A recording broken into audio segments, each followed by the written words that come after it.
Everyone knows that feeling, wanting to experience more stories, but struggling to find the time. That's where Audible changes everything. With over 1 million audiobooks and Audible originals, there's a story waiting to spark anyone's imagination. Take The Paris Apartment by Lucy Foley, the gripping psychological thriller that's keeping listeners on the edge of their seats. Imagine unraveling its mysteries during your morning commute, or losing yourself in its twists and turns while doing household chores. That's the magic of Audible. It transforms daily routines into opportunities for thrilling discoveries. The best part? Members get access to thousands of included titles, with new content added regularly. From bestsellers to hidden gems, every genre imaginable is at their fingertips. And with one easy-to-use app, switching between favorites or discovering new passions has never been simpler. There's more to imagine when you listen. Start a free 30-day Audible trial and get your first audiobook free at audible.com/Wondery. That's audible.com/Wondery.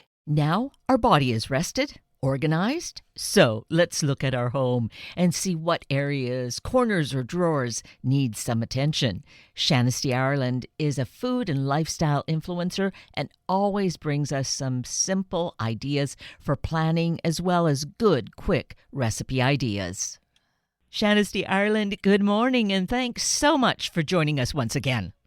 Good morning. Thank you so much for having me today. Well, it's really perfect because I know when we connect, you always have such great insights and words of wisdom and little projects we can do. And you come from such a place of authority. I know you have 5 kiddos, such a large family to deal with. So you have really great insights and important information. Thank you so much. I know.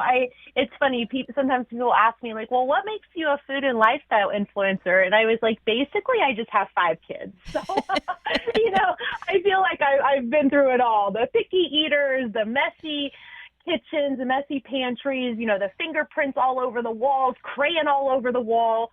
I feel like I've kind of been through it all. And I tell you what, I am kind of on this kick right now. I feel like I've been a tornado going through my house. I am just tearing up almost every single room and purging and cleaning and organizing and donating.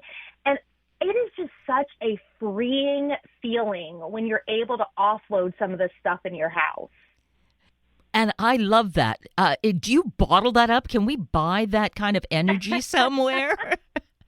I know. I wish I could. I tell you what, one of the best, and this is going to sound so cheesy, but one of the best ways for me to stay motivated is to honestly take a before and an after picture, even if you're not sharing it with anybody, but you're just keeping it in your photo album or perhaps sharing it with your partner or some of your family members.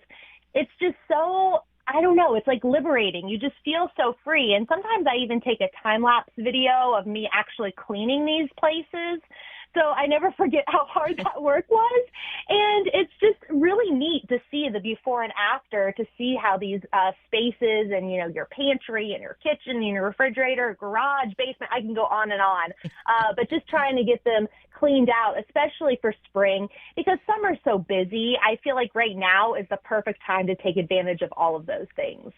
And we know spring cleaning is kind of a term, but here you're really putting it into practice, and it makes sense because, as you say, you want to get ready for the summer where you can kind of just go have fun.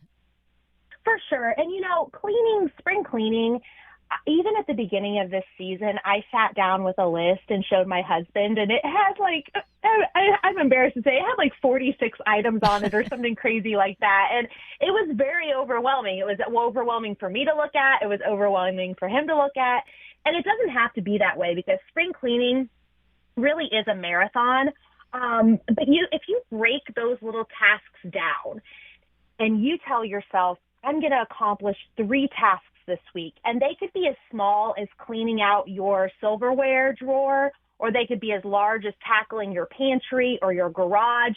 And if you're just able to focus on little tiny tasks, they could be as simple as with 5 kids, the corners of our house are just covered with clothes and toys. And it could be as simple as cleaning out a corner of your home. But if you just break it down into these smaller tasks, it's just going to be a more highly productive way to make use of your time. That's kind of my first tip and trick is, don't look at it as, oh my gosh, I have 46 items in the house to do before June. But breaking it down into the smaller things is really going to save your sanity.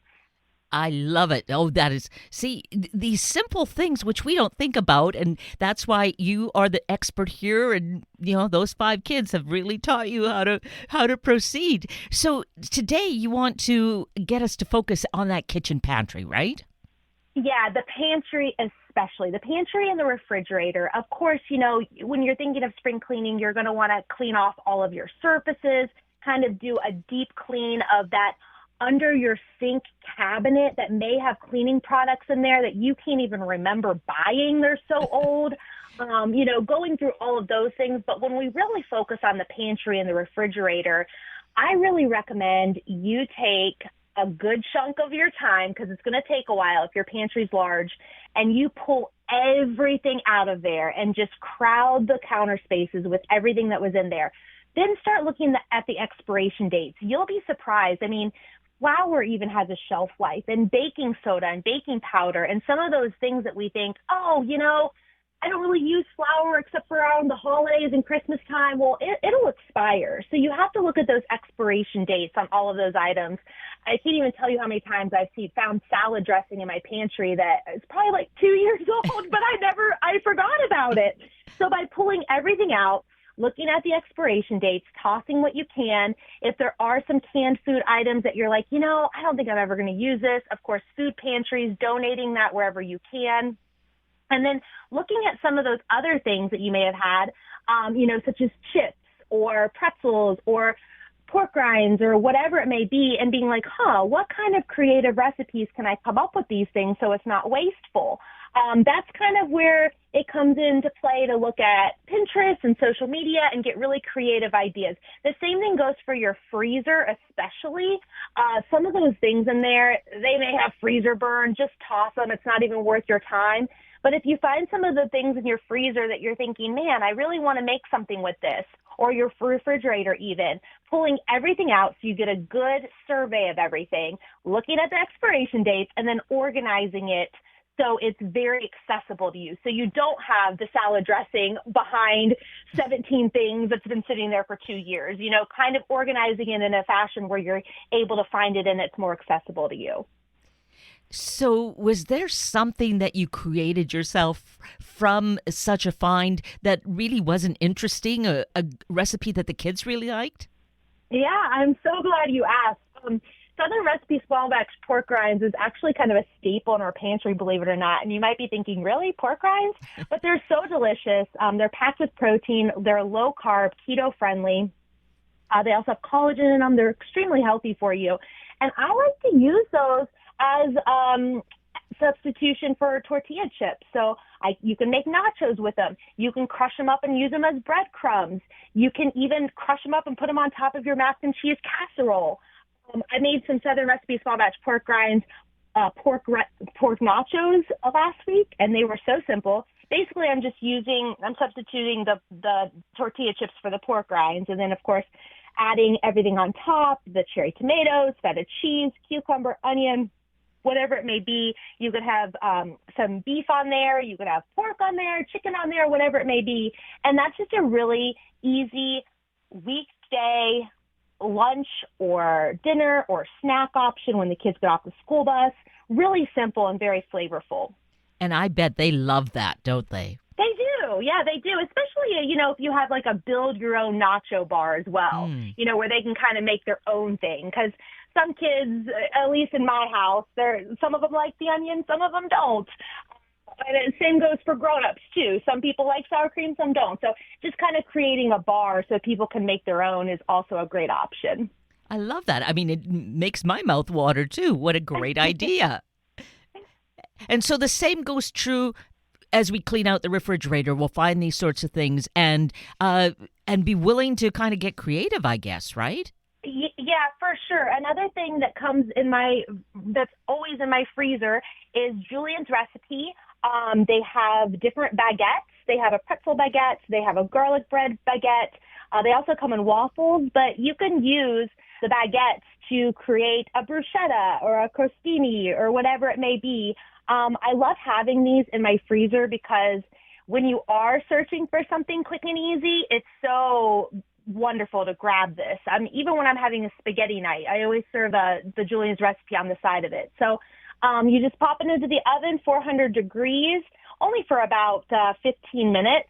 And then if you're going to be making the crostinis, you can spoon some ricotta cheese on each side, top it with a little pesto, pinch of red pepper flakes, drizzle of olive oil, maybe a squeeze of lemon, and a little bit of honey on there too to offset the citrusy flavor, a pinch of flaky salt. Serve it up. It's golden brown, crispy, delicious, and really easy for an appetizer or a side dish to your main course. Sounds wonderful. Look at the education that these kids have given you and that you're able to then impart to us. I try. It's not all roses and butterflies, but yeah, it's fun, and it's fun to come up with new things and experiment with new recipes and new flavors that perhaps you wouldn't have thought of, or the kids wouldn't have thought of. I mean, I like to branch out of the chicken nuggets and French fries as much as possible, that's for sure. Yes, and this sounds like a good variety and really sounds delicious. I'm really looking forward to trying that myself. I don't have to clean out my freezer. There's some things maybe I need to go shop for, but it's worth it because it sounds so great. It is. And, also, if you're going to be doing spring cleaning and if you're going to be working on your house all day long, both of these things are super easy. I mean, they're going to be on the table in about 15 minutes or less. So you don't want to have to compromise your time if you're spending all day cleaning and, you really don't want to make your oven messy. These are really, really great options that are going to be minimal mess and easy cleanup as well. Oh, I love it. Shanisty Ireland, you're just such an inspiration, and your bubbly enthusiasm about this also is something that really, I think, motivates me. I hope it motivates others as well. So to find you, to get in touch with you, what should we do? Sure. You can head over to social media. I'm on Instagram. It's just Shanisty Ireland. I'm also on Facebook. I have a YouTube channel as well. And I have a blog. It's called she'sbecomingdomestic.com. And just last week, I posted a giant blog post on all the spring cleaning tips. So there's a lot of really good, interesting stuff on there, some things you might not have thought of before. And as I mentioned, it's a marathon. It can be really overwhelming, but if you really break these out to 15 to 20-minute tasks and just do a few of them a week, I think you would be amazed with how much you can accomplish in a short amount of time. Again, such great inspiration for us, really motivates us. And I love that we can connect with you and we can, we have such a short time now, but we can expand on it by looking at your socials. So that is so helpful. And I just really thank you for what you do and always spending time with us when I request. Thank you so much. You're so welcome. Hopefully we can do it again soon. Absolutely. I look forward to it. And have a happy spring break. Thank you so much. That brings us to the end of a very full hour of Inspirational Women with Shanisty Ireland and Dr. Shelby Harris, and Sunday Morning Magazine with Katie Fath from Seattle Children's Hospital. I'm Kate Daniels, your host, and I greatly appreciate your sharing this hour with me and these special guests. For information you might have missed or information you'd like to know, please just send me an email, kated@warm1069.com, and I will get right back to you. Also, if you'd like to listen again or share these important stories with your family and friends, find the podcast on our Warm 1069 webpage. Just click on the Listen tab, then Podcasts, and then either of the show names, and then look for the guest names. I now wish you and your family a day of good rest and then good connection with the community. Have a week of the same, and then please plan to join me again next weekend for another hour of Sunday Morning Magazine and Inspirational Women on Warm 1069. Good morning.